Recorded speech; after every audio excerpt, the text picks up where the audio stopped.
Tuesday on Rappler. The Justice Department will file charges against 38 followers of the Sultan of Sulu.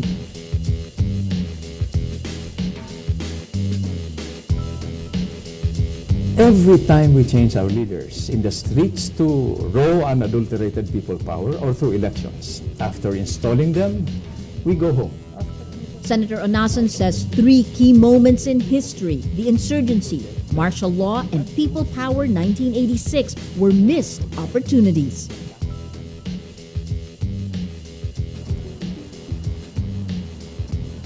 And the election of Pope Francis brings up questions about his role in Argentina's dirty war.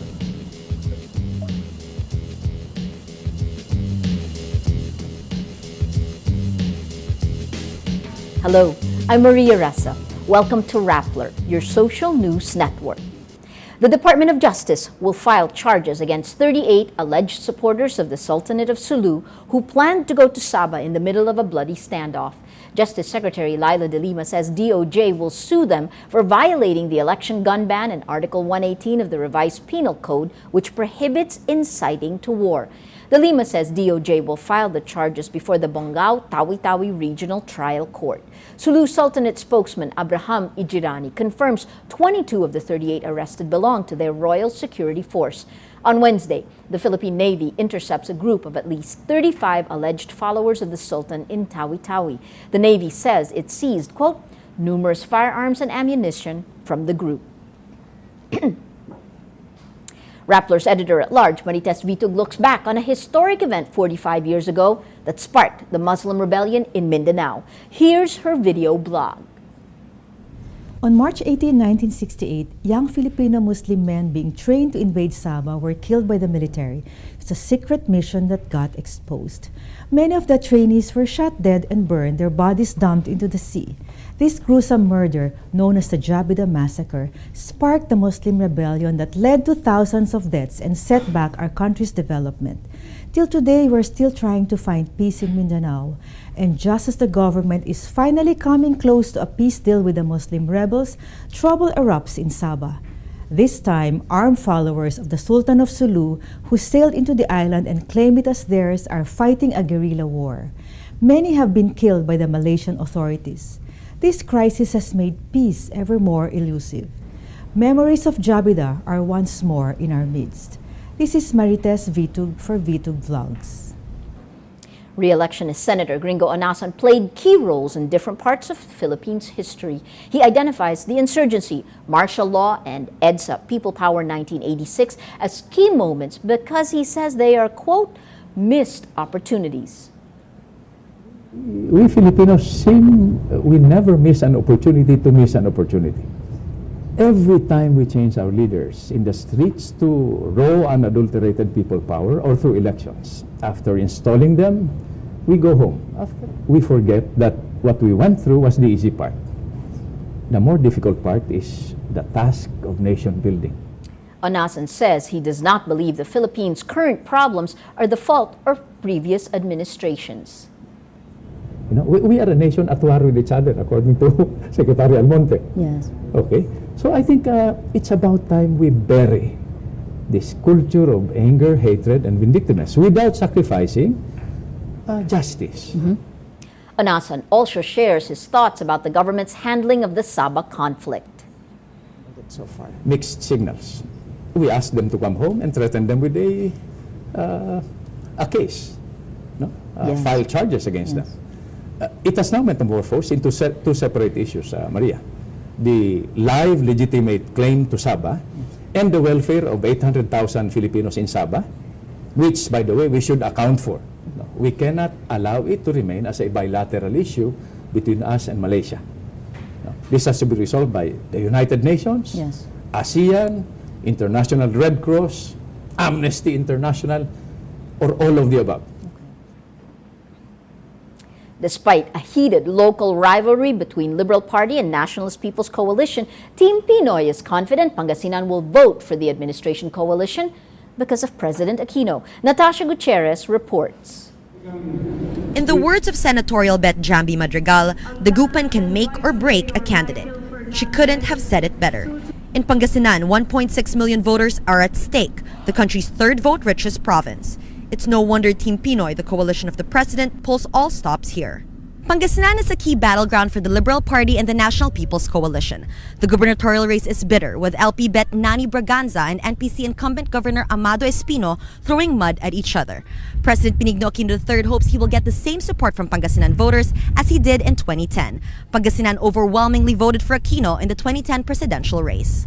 Team Pinoy will spend 2 days here and stop in all 6 congressional districts. Aquino joins his slate in Dagupan, then Alaminos, and endorses his senatorial bets. He also pushes for Braganza over Espino. Ang tiwala ko po'y buo ay Nani Braganza.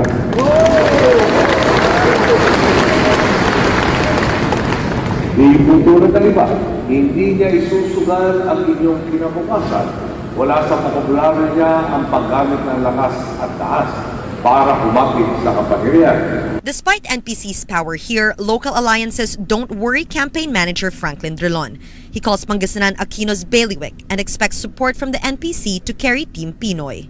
Alam namin na noong binubuo namin ang koalisyon na mayroong mga lalawigan at lungsod na hindi namin maiwasan ang mga local contest.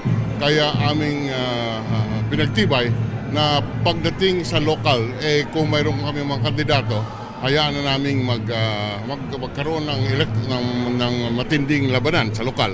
Ngunit sa national, magkakaisa kami. In the all-important province, former Senators Jambi Madrigal and June Magsaysay, former Akbayan Representative Risa Hontiveros, and Aurora Representative Sonny Angara are present, the 4 lagging behind in surveys. For any candidate, highly ranked or not, wooing Pangasinan is a must, and appearing with Aquino here may just be the way to seal the deal. Natasha Gutierrez, Rappler, Pangasinan. San Miguel Corporation expects revenues to reach $50 billion by 2018 as it plans to acquire new businesses and expand existing ones. SMC President Ramon Ang initially set a $20 billion revenue target for 2015, but he says the conglomerate already achieved its goal by the end of 2012. Ang is also president of Philippine Airlines. He says its new aircraft acquisitions will help make PAL competitive in the market. Going forward, with the arrival of our new aircraft, we are very confident that it will give Philippine Airlines a very competitive, one of the lowest costs per seat mile in the region. Dahil yung bagong aeroplano natin ay napaka-competitive nun. Tsaka yung cost ng pagkabili natin, napakababa. PAL is in the middle of an aggressive refleeting program. It plans to acquire 100 new aircraft from global manufacturers Airbus and Boeing. It entered into a $10 billion deal with Airbus for the acquisition of 64 new aircraft. World leaders hailed the election of Argentine Cardinal Jorge Bergoglio to the papacy, but it also raises questions about the new Pope's role in Argentina's dirty war. Paterno S. Maciel reports.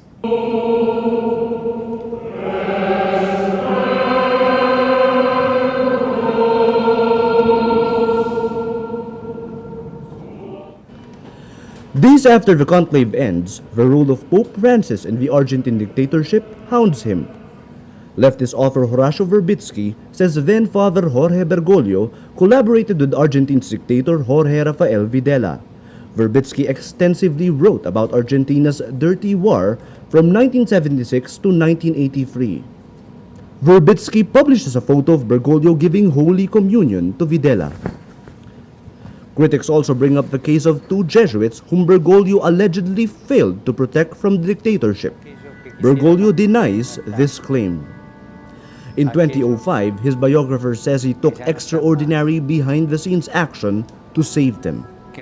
I found out who the military chaplain was who gave mass to Videla and convinced that priest to call in sick, and I managed to be named to replace him. Bergoglio appealed for mercy for the 2 priests. British journalist Robert Cox says Verbitsky is not wrong in his claim, but says the militant author doesn't understand the complexity of Bergoglio's position back then, when things were so dangerous.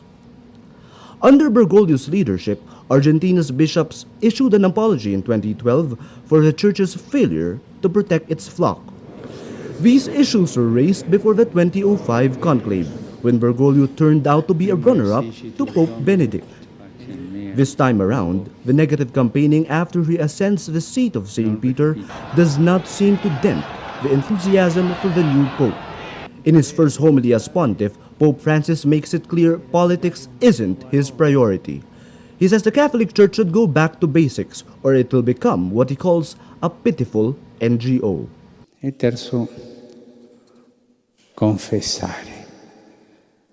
Noi possiamo camminare tutto che vogliamo, noi possiamo edificare tante cose, ma se non confessiamo Gesù Cristo, la cosa non va. Diventeremo una ONG pietosa,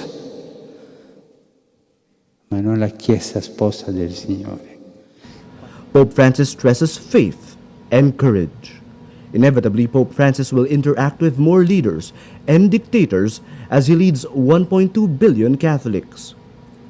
Catholics will look for the courage that critics back home say he lacked when confronted by a tyrant. Paterno is Miguel Rappler, Manila.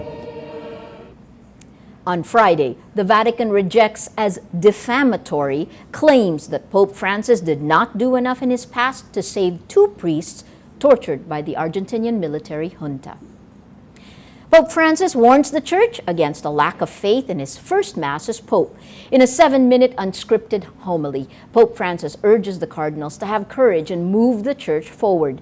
A champion of the poor who comes from a working-class family, Francis also cautions against faith that neglects sacrifice. He says, "When we walk without the cross, we are not disciples of the Lord."